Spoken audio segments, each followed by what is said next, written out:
Welcome to the Fantasy Golf Bag Podcast, presented by FantasyGolfBag.com, your number one source for the most in-depth PGA Tour analysis in the daily fantasy and sports betting world. Each week, our experts will discuss everything you need to know, from the course preview and key stats to top plays, fades, and strategies. Whether golf betting, grinding out cash games, or playing for a big GPP win, our team has you covered. Let's get after it. Welcome back, everybody, to the Fantasy Golf Bag Podcast. I'm your host, Redkacheek. Joining me this evening will be nobody. I'll be running a solo podcast, hopefully going to keep this somewhat brief for you all. We're just so busy. We got, the British Open right around the corner. We have more European contests this week. So if you didn't hear last week, we ran a Euro podcast. Of course, Fantasy Golf Bag contains both PGA and Euro content and stats.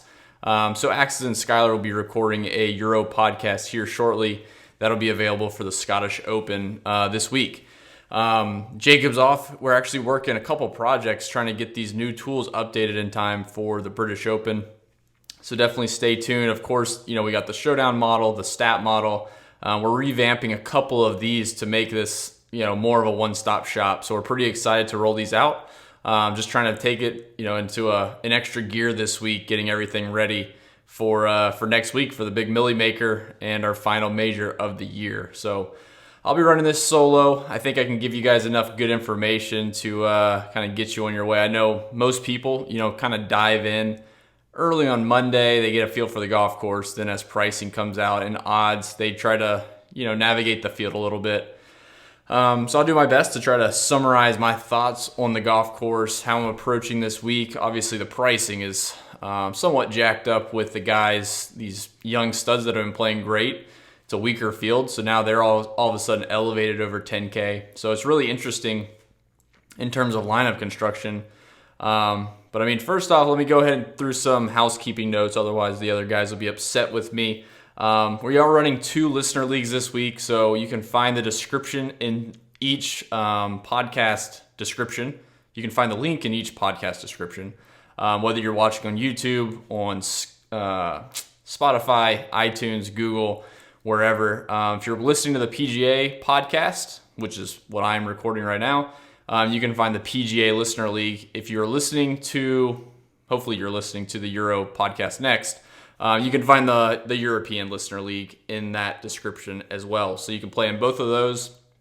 We kept it small because we're not sure how people are differentiating between their bankroll for the Euro and the PGA. So kept it a little bit smaller. Hopefully it can fill up here in the next day or so.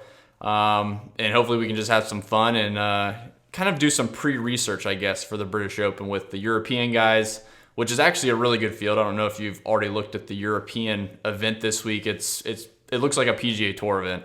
And then, of course, we get the John Deere Classic, which seems like just an annual web.com glorified event. So a lot of good stuff.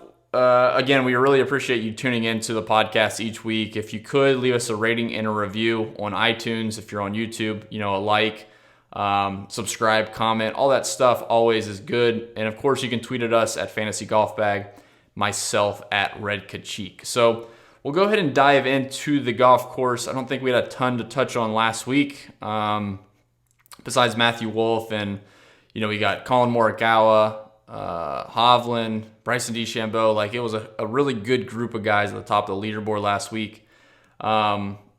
There's the only thing that I could take away from last week is people seem really surprised at how good these guys are. And that was one thing I kept shaking my head at is these guys are good. They're coming on the PGA Tour. It's not the same drastic drop from college to the PGA Tour anymore. When Tiger came out on tour, it was a big deal that he was a college guy turning pro. He had a good amateur career, but playing on the PGA Tour is so much different. And then as Tiger progressed, the college guys got better. Now, was it a couple of years ago, Jordan Spieth came out and won 3 majors almost immediately. And it didn't seem like people were that surprised. I feel like when people talk about Matthew Wolff and Hovland, Morikawa even, like they're so surprised that these guys are able to play such good golf immediately. Like they're really good. It also helps that they're probably traveling together, playing practice rounds together, keeps them comfortable. But I mean, these guys can play, and when they go to a PGA Tour event, they're all competing with each other. They know they can play. It's just a matter of, getting the ball in the hole, making some putts, and obviously, like with Matthew Wolff on 18, or this last week, making that clutch putt. Like, there's so much that goes into it, but I'm certainly not surprised by their play. Like, it's impressive, but it's no different than what we saw from Spieth a few years back.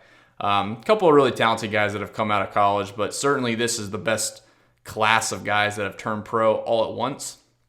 And it's good to see. I think it really helps getting these fresh guys in, and immediately Matthew Wolff winning is huge for, the college prospects turning pro, the PGA Tour guys, like trying to keep their level of game up a little bit. I think that's a really key piece of all of this stuff. I mean, you think about guys that have been on tour for, you'll say 6, 10, maybe a dozen years, and they kind of get stuck in their ways a little bit. It's not that hard anymore with them changing Q school for them to lose their tour card. It's now, if you lose your tour card on the PGA Tour, you don't have to go back to Q school. You just go to the web.com finals, play one good event, and then you're back on the PGA Tour. So now these guys these fresh guys are coming in and just blowing them away. It's awesome. You love to see it. So I just wanted to point that out. I was really surprised. Like, people seem like these guys came out of nowhere. No, these guys have been good. I mean, this is like Matthew Wolff's 9th victory on the year. I get it's a PGA Tour event, but 9 wins, including college, amateur golf, and now the PGA Tour it's impressive for sure. It's just not surprising, I don't think. So let's go ahead and transition into the John Deere Classic. I just wrote up my article, and certainly this golf course is going to play like the last couple weeks. I mean, we've seen this event. It's plenty of course history, so you can go off that. Unfortunately, guys really play this event early in their career, and then they taper off. Like, I mean, you could look down the field right now and see guys that played well here in the past. They're not playing this year, like Jordan Spieth. So keep that in mind. There's a lot of course history for these guys, but there's only so many that have been playing here every single year, like a Streelman, Zach Johnson, etc. But the winning score will be, probably 20, 22, maybe 24 under par, similar to the last couple weeks. So back in 2018, I'll go back a couple years. Last year, Michael Kim putted his brains out. I mean, he was making everything. He shot 27 under. Bryson won this in 2017. He shot 18 under. Ryan Moore in 2016 shot 22 under. And then Jordan Spieth in 2015 won in a playoff at 20 under. And then I'll just touch on Brian Harman, 22 under. And then the last one is Jordan Spieth in 2013. He also won it at 19 under. So you can see there'll be a lot of birdies. It'll be just like the last couple weeks, guys making, 22 to 28 birdies for the tournament. Fairways and stuff are extremely easy. I guess I should probably walk through the scorecard real quick. So this golf course is going to play just under 7,300 yards. It's a par 71, but it's just going to play short. The guys are going to hit driver. A lot of the par 4s are under 430, so it's going to be a lot of wedges. I think I've seen a couple people now say most of the approach or the average approach shot distances will be inside of 125 yards. We did some numbers, and it looked like a lot were, I guess it depends on the player, certainly. So we have a couple tools that we highlight each week, but 125 to 150 was a nice bucket, and then 125 and down was also a pretty collective bucket. So looking at those approach numbers is going to be key this week. I think the driving will narrow down, reduce a lot of the advantage if you're a good driver of the golf ball. We've seen this golf course, just looking at last year, guys were hitting 71% of the fairways. Like, it's a really high number. That was one of the easiest on tour. Driving distance is down a little bit. I don't think they have to hit a ton of drivers on some of these holes. So, not really worried about driving so much. I think if they don't drive very well, these fairways are pretty forgiving. You don't have to bomb it to play really well here. So you're not really looking at bombers. You can Zach Johnson you don't want to try to mix results with process, but I mean, Zach Johnson has proven you don't really need to hit it really long to compete here. Same with Steve Stricker. Of course, we talk about every week, distance does help, but certainly this isn't a week to really target off the tee, in my opinion. Looking at some other key numbers, a lot of the approach numbers were actually pretty tough. So I think when guys got inside of 150 yards, that's when they knew they needed to attack, and that's where they could hit it close. Outside of that, there were some really tough proximity numbers from last year.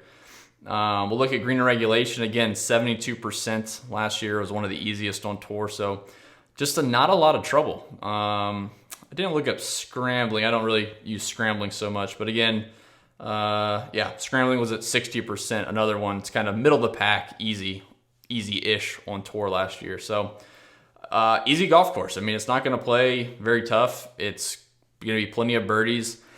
I will say one of the interesting things, we talked about it last week on our Saturday night showdown live stream. If you don't know already, we run obviously the podcast and content throughout the week, but we do a Wednesday night live stream right before Thursday. We'll walk through our final thoughts on the field, players, answer listener questions. So this is an interactive chat. It's on twitch.tv/Redkacheek. And then we also are doing it on Saturday night for the Sunday showdown. And some guys were asking questions about, obviously how to target certain players for a single round, and on Sunday trying to target placement points, etc. And we started to see a trend with guys that were putting well last week. They continued putting well, and there was only a handful of guys that putted really poorly and then bounced back with a good putting round. The common notion in PGA DFS is to target good ball strikers, guys hitting it well tee to green, and then maybe, if they're not putting really well, that's even better. There's a lot of opportunity there because they're not gaining strokes putting. And I think generally that's true, but with some of these low scoring events, we've seen guys that if you're not a good putter, you're not going to all of a sudden start putting well. You're almost better off getting a guy that's, still hitting it well tee to green, ball striking wise looks good. But maybe you look at guys that have been popping a little bit putting. They've been gaining strokes every other round or something like that. If you just see a consistent -2, -1.5, -3 strokes putting, that's probably a good sign that they're not going to have an upside performance for you. Keegan will show up one round every other week or so. We saw that a couple weeks ago, and he shot 62 or 63.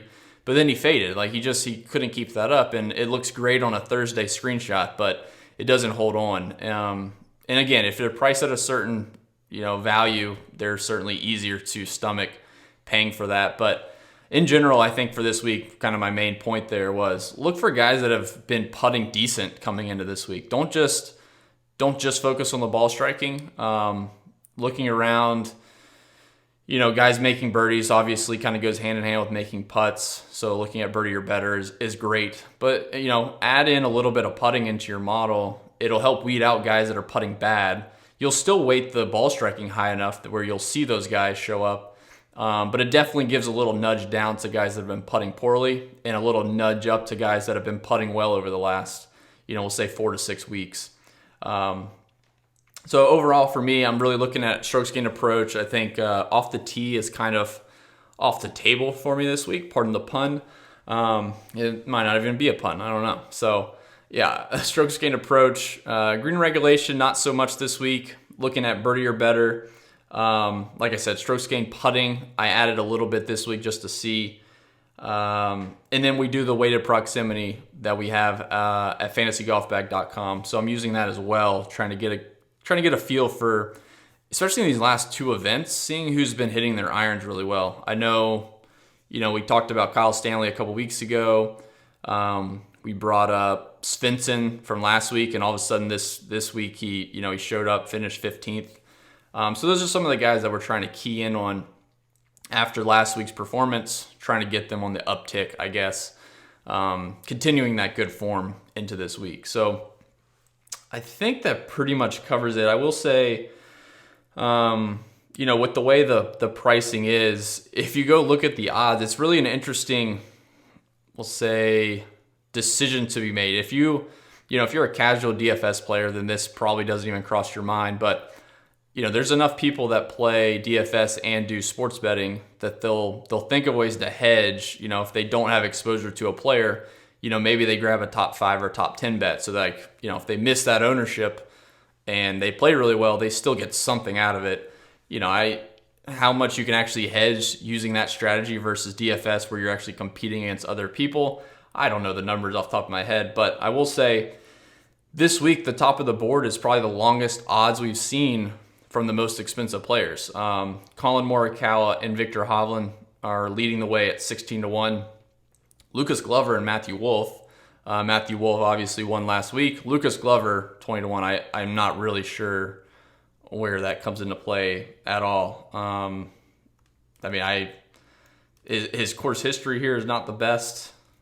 It's I guess they're looking at the 7th place finish last week. That's the only thing I can think of, and he had 2 missed cuts prior to that. So Lucas Glover, Matthew Wolff at 20-1, Brian Harmon, Charles Howell III, Joaquin Niemann, Kevin Streelman, Ryan Moore, and Sung J M all at 25-1. So you can kind of see that's the top of the board, and it's basically 20-1 or greater.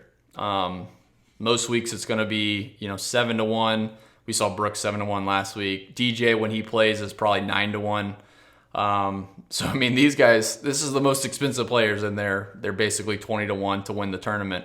So it kind of introduces an interesting situation. Like, you could fade them because they're so expensive. So I'll try to transition here into the high 10K range.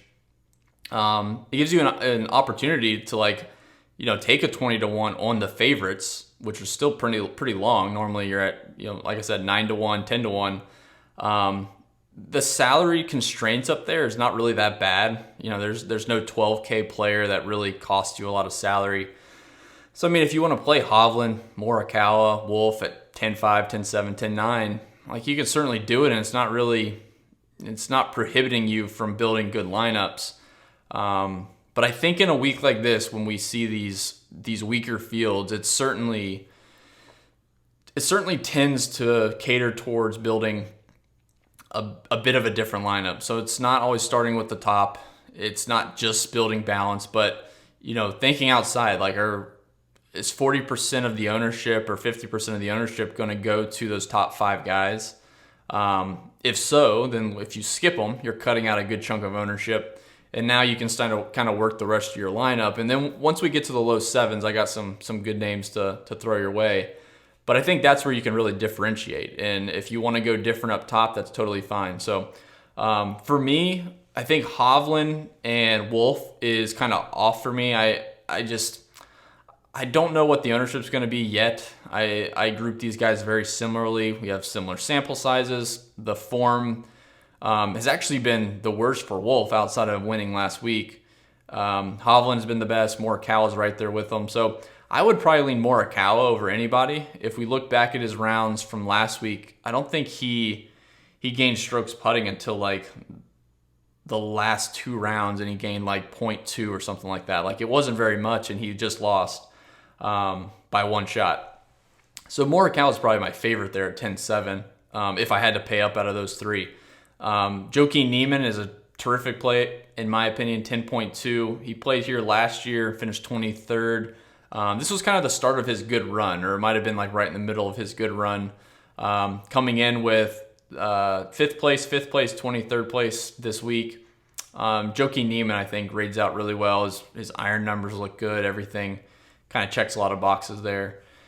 Streelman's interesting to me. I think if he doesn't get much ownership, from what I can tell, it looks like he's not getting. It looks like most people are going to pay up or down off of Streelman. He has really interesting kind of recent form. If we look at if I pull up his numbers from last week, or really his last couple weeks, so he's gained strokes tee to green in, 1, 2, 3, 4, 5, 6, 7, 8 straight events. Those finishes have been, 4 top 6s, 4 top 15s, And then the others he made cuts, and they were about 30th. Last week he gained 7 strokes on approach, lost 5 strokes putting. I mean, this is a good spot for him. He's gotten 2 top 10s in the last couple of years. It's really interesting. If Neiman gets a bunch of ownership, Streelman might be the pivot there, at least for me. We'll go ahead and drop down. We'll go ahead and drop down into the 9K range. This gets a little bit more tough. Like, these guys' odds to win aren't the best. Again, like I said, Charles Howell, Sung Jae 25-1, Lucas Glover at 20-1. I don't understand. But like these guys, Zach Johnson here seems like a no-brainer. Even last year when he came in with poor form, he finished 16th. And he's just priced up to a point where I can't really trust his recent form. So I probably won't be playing any Zach Johnson, but I assume he gets some type of ownership. To be honest, you'd be kind of dumb if you don't consider him at this type of track because of his history here. But for me, 9,600 coming in with his form as bad as it's been. He's changed caddies twice now, I think, this year. I can't really see going to Zach Johnson.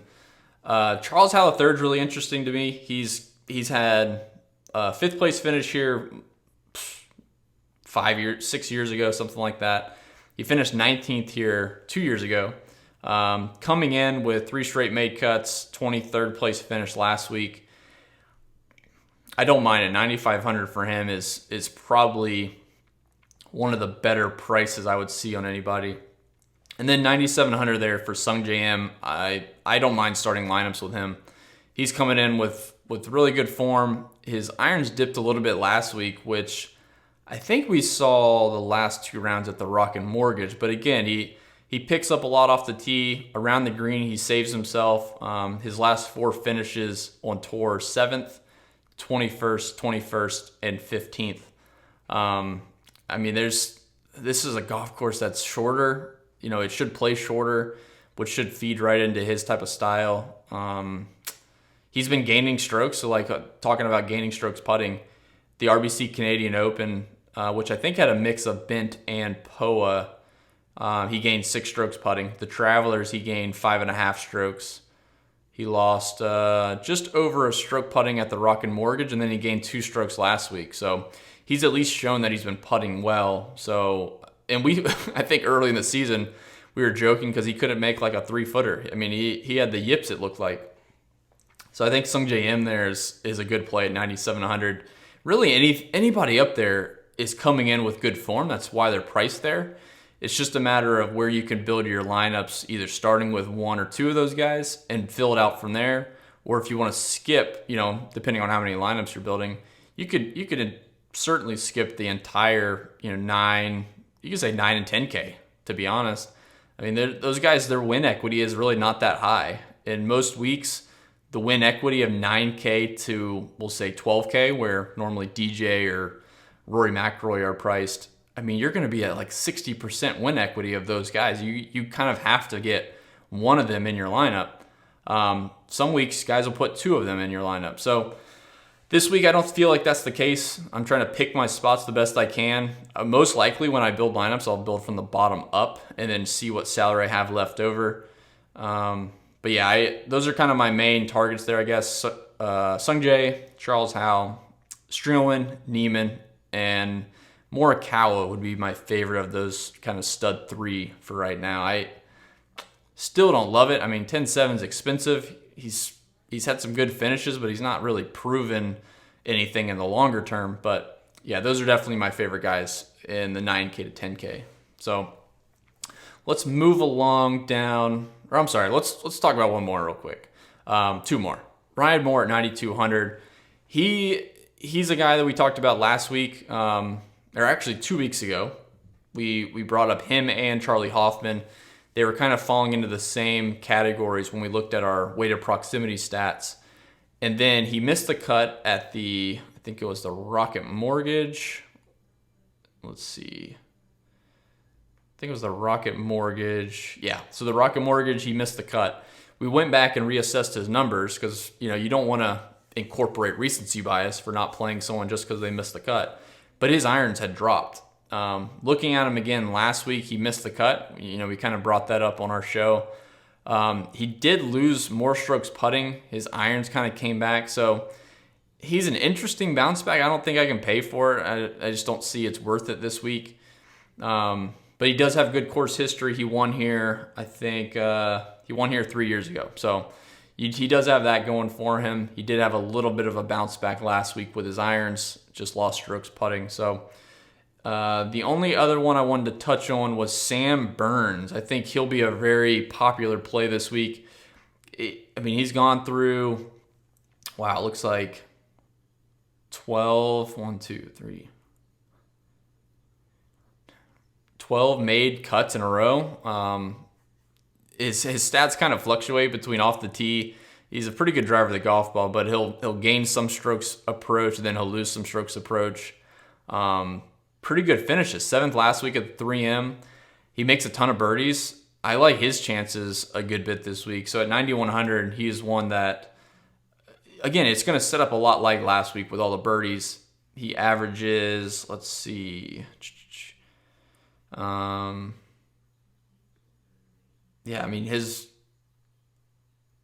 his driving distance 303, green regulation 63%, and he gained on approach last week as well. So I think Sam Burns is really interesting at 9,100. I'll be certainly playing some Sam Burns.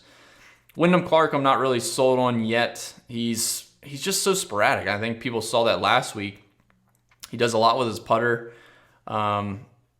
He's certainly long and can do it. I probably won't build enough lineups to include him in my player pool, but I think he's worth consideration. Getting down into the 8K range, now that we've, half skipped over the 9K, forgot about those two guys there. I think Kyle Stanley, 8,800, he's on my list. He's a guy that we brought up a couple weeks ago. His weighted proc stats that we track was starting to trend the right direction. He's been playing well. He finished 65th at the U.S. Open. His stats look great. He lost 7 strokes putting and finished 65th. He goes to the Travelers. He finishes 36th. Again, irons look good. Driver, he's not really the longest driver, but he's accurate. So driver and irons look great. Goes to the Rocket Mortgage again. Gains 6 strokes on approach. Finishes 21st. And then he WDs for an undisclosed reason. I tried looking it up. I didn't see a reason why. I don't know if it was a family issue or he just wanted to take a break. So Kyle Stanley, coming off of those finishes, it'd be surprising if he's still not in that same kind of skill level from 3 weeks ago. So Kyle Stanley at 8,800 is certainly on my list. Bud Cauley, 8,700, just below him. Also have a good bit of interest. I think he's got a really good chance of playing well here. Again, the fairways are going to be pretty forgiving. He finished 8th here 3 years ago, 12th 2 years ago. Coming in with pretty good form. It gets sporadic, but he does have upside to win, so I do like his chances here. Outside of that, there's really not a ton in the 8K that I love. There's, you try to mix recent form a little bit with course history. Joel Damon has a fluctuation of recent form. I think he's had 2 out of the last 4 cuts he's missed. But, we've seen him pop from 2 missed cuts in a row, something like that, to a top 5. He did finish 2nd here last year, so I don't hate the play, but it's still, you're trying to balance your player pool a little bit with using stats of them coming in with their course history if they have any. I don't know how popular he was last year. I can't recall because he missed the cut the year prior, then he finished 2nd. So I think he's okay. Duffner, 8,100, a guy we brought up last week as well, kind of in that same boat with the irons. His irons went the other way, so I'll probably be passing on Jason Duffner at 8,100. I didn't even look up his course history. I'll pull it up real quick. Yeah, he actually hasn't played here in 9 years. And then prior to that, he had back-to-back missed cuts. So I'd be willing to bet, looking through his numbers for the year, he's only gained strokes putting three out of 15 events. So yeah, I think Duffner, even if his irons look great, would still be kind of like a red flag if he's been putting bad. Coming to a course where guys are going to be needing to gain 3, 4, 5, 13 strokes or something that Michael Kim did last year to contend, probably not going to make the cut for me. Getting into the 7K range, and I'll try to briefly touch on my high points here, and I'll save any of our final thoughts with like player pool construction for the Wednesday night stream. And of course, I include my player pool, my core of my player pool in the Redkacheek's article I post Wednesday morning on fantasygolfbag.com, so you can kind of read through the thought process behind why certain guys made it, why guys are off, stats behind certain people. Maybe I excluded a stat for someone or a stat that they wouldn't have made the list. This really intrigued me, so I brought them up. So I'll kind of walk through my high points throughout the 7K range into the 6K range, just kind of cumulative as possible value plays. So I think Cameron Tringali at 7,700, probably my favorite play up here. You know, JT Poston came in with good form, Mackenzie Hughes, Peter Malnati. I guess Malnati is probably the most interesting from like recent form and strokes gain stats. But if you look through Cameron Tringali's kind of record the past two or 3 months, I mean, he's been incredibly consistent. His approach numbers are popping like every other week. He gained 5 strokes at the Valero Texas Open back in April. Byron Nelson, he finished 23rd. RBC Canadian Open, gained 5 strokes on approach. The Rocket Mortgage 2 weeks ago, he finished 5th and gained 4 strokes on approach. And then last week, he gained 2 strokes on approach. He lost 1.5 strokes putting and finished 42nd. So I do like Cameron Tringali coming back to this event. Going down a little bit further throughout this range here, I think Sepp Strack at 7,300 is a really good play. He's not like... I can't really figure out what style of player he is yet. Like, if you look through his numbers, he had a stretch there with not any great finishes. I know his putter is way up and down. There's a stretch in there. If you look up his stats, you can use the rolling stats as well just to get a good overview of it. But the RBC Canadian Open, he lost 6 strokes putting. The U.S. Open, he lost half a stroke putting. The Travelers, he lost 6 strokes putting again. And then at the Rocket Mortgage, all of a sudden he gained 6 strokes putting.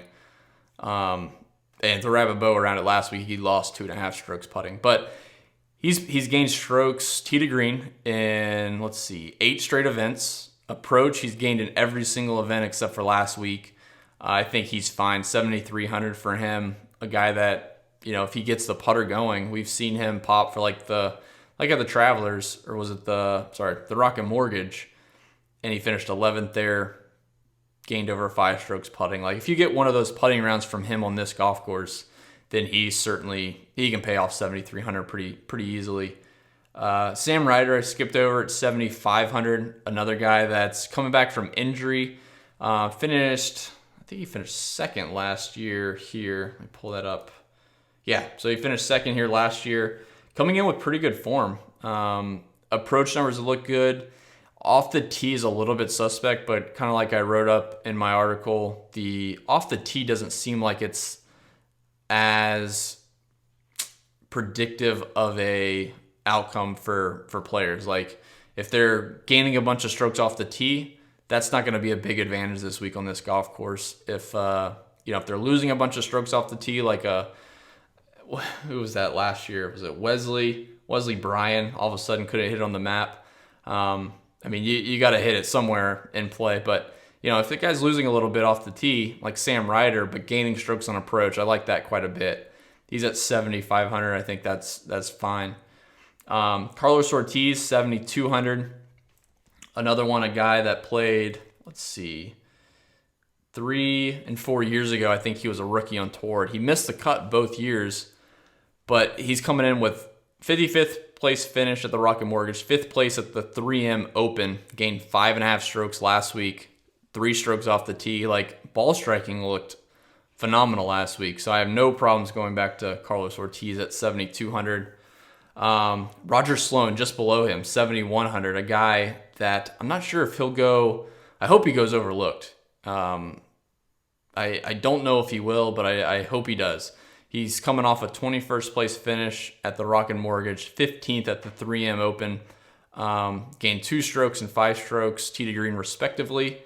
And he actually, most people, if they look into him a little bit, they probably will see this. But Roger Sloan played here 4 years ago. I guess, I don't think he was a rookie, so it might have been like right after he got out of college.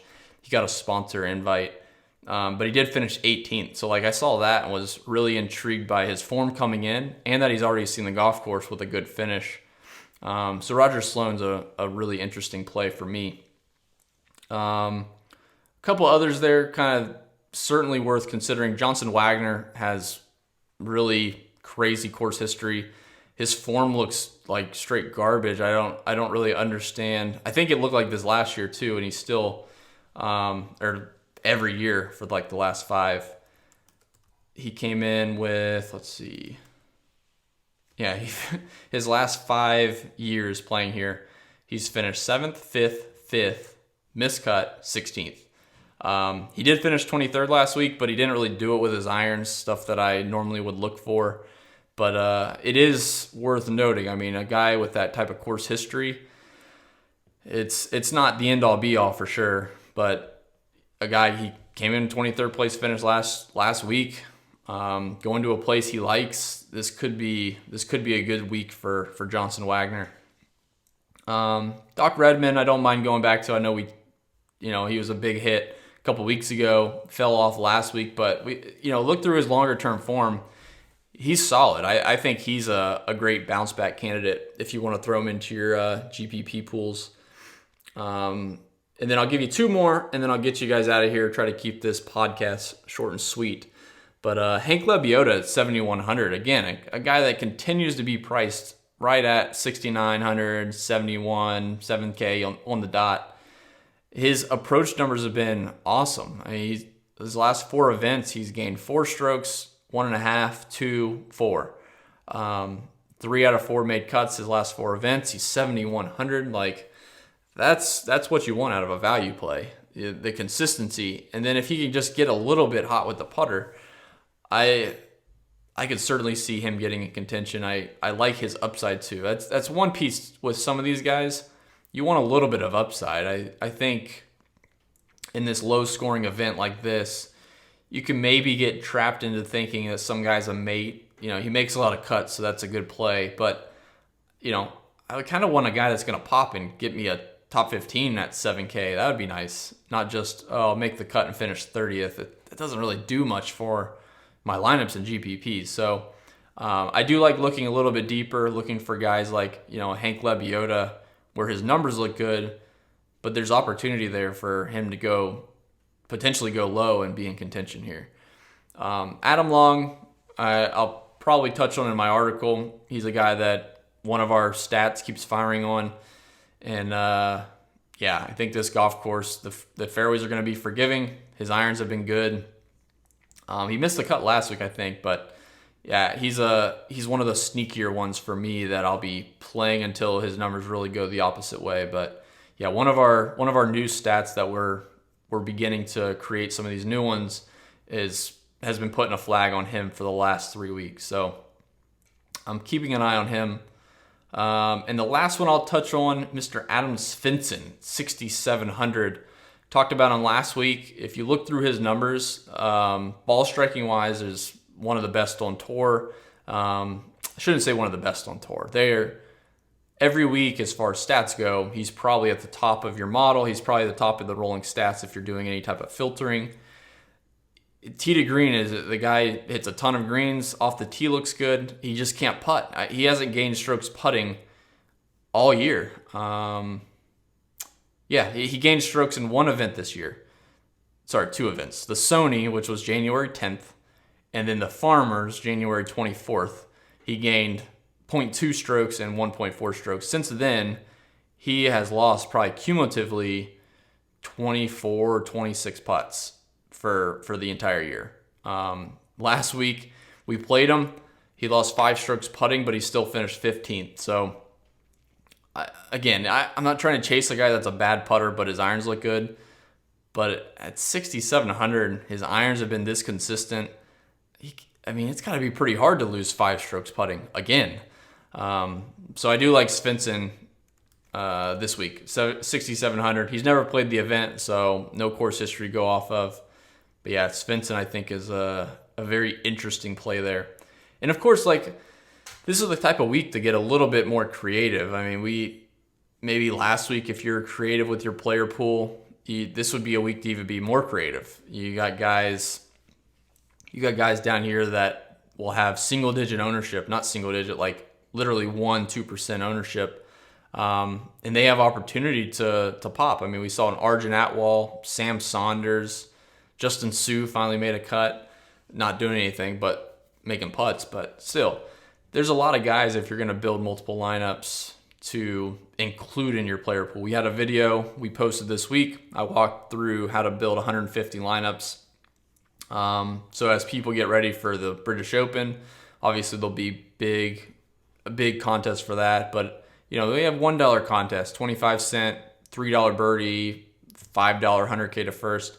If you're interested in building 150 lineups, you can go check out that video, completely free, and walks through kind of how to diversify, update your exposures, export, import, all that stuff that's required to be a good MME type player. But this would be the week to try that out and use some of these players in the mid 6K range. Don't be afraid to leave some salary on the table. Like I said, the win equity up top is not very high, so there's really no must plays. There's nobody that stands out above the rest. So have fun this week, and of course check out the Euro podcast. I think for me personally, I'll be playing a little bit of PGA and probably, we'll say, 70-30 Euro to PGA. I'll be playing probably 70% of my bankroll for this week on the European Tour contest, getting ready for the PGA, or not the PGA, the British Open, and then 30% of my bankroll on the PGA stuff. So definitely check that out. You can check out all the stats. If you do join fantasygolfbag.com, be sure to join our Slack chat.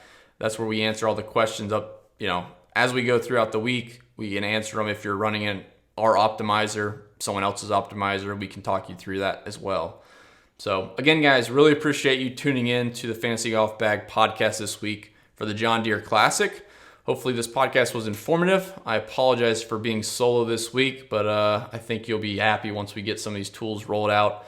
This one solo show is probably well worth it. So appreciate you guys. Hopefully see you on Wednesday night for the FGB live stream. Again, that's found at twitch.tv/Redkacheek. And, have fun with your contest. Join in the listener league. And hopefully we have some green screens and continue this big momentum we've had the last couple weeks into the British Open Millie Maker. So we'll see you guys later. Have a good one.